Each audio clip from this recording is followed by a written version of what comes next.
This is the Cholo News Report for Thursday 05 July 2018. Clashes break out between Israeli security forces and Bedouin residents in Khan al-Ahmar, Jerusalem Governorate, as Israeli bulldozers prepare to demolish the village.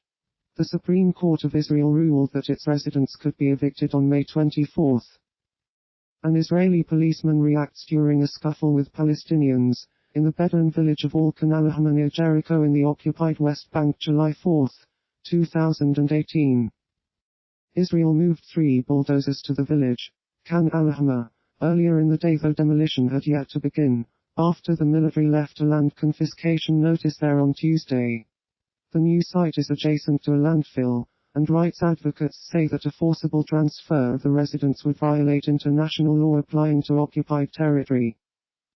Survivors trapped overnight on a stricken ferry are rescued off the Indonesian island of Sulawesi after the ferry began sinking the day before.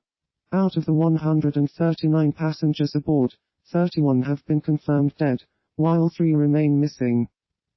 The latest in a succession of boat tragedies in Indonesia began on the same day that officials called off a search for 164 people presumed drowned when a wooden ferry sank on June 18 in a deep volcanic crater lake on the island of Sumatra.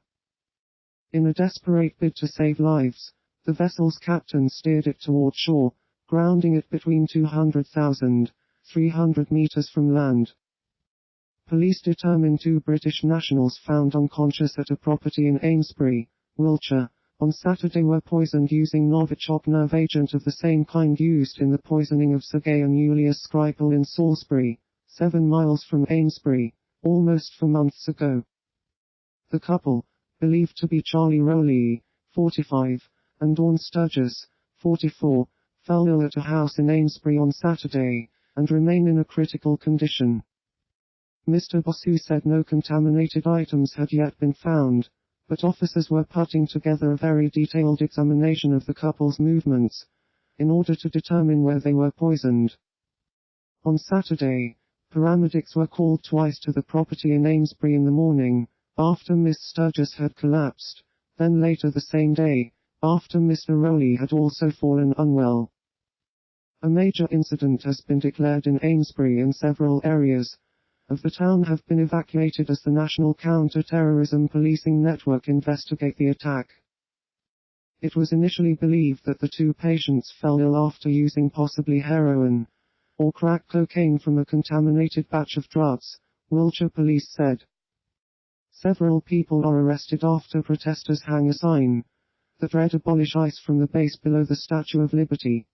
One of the protesters scaled the base of the statue itself, forcing an evacuation of the island on the busy 4th of July holiday. A year earlier, a West Virginia man with psychological problems was sentenced to time served after calling in a bomb threat.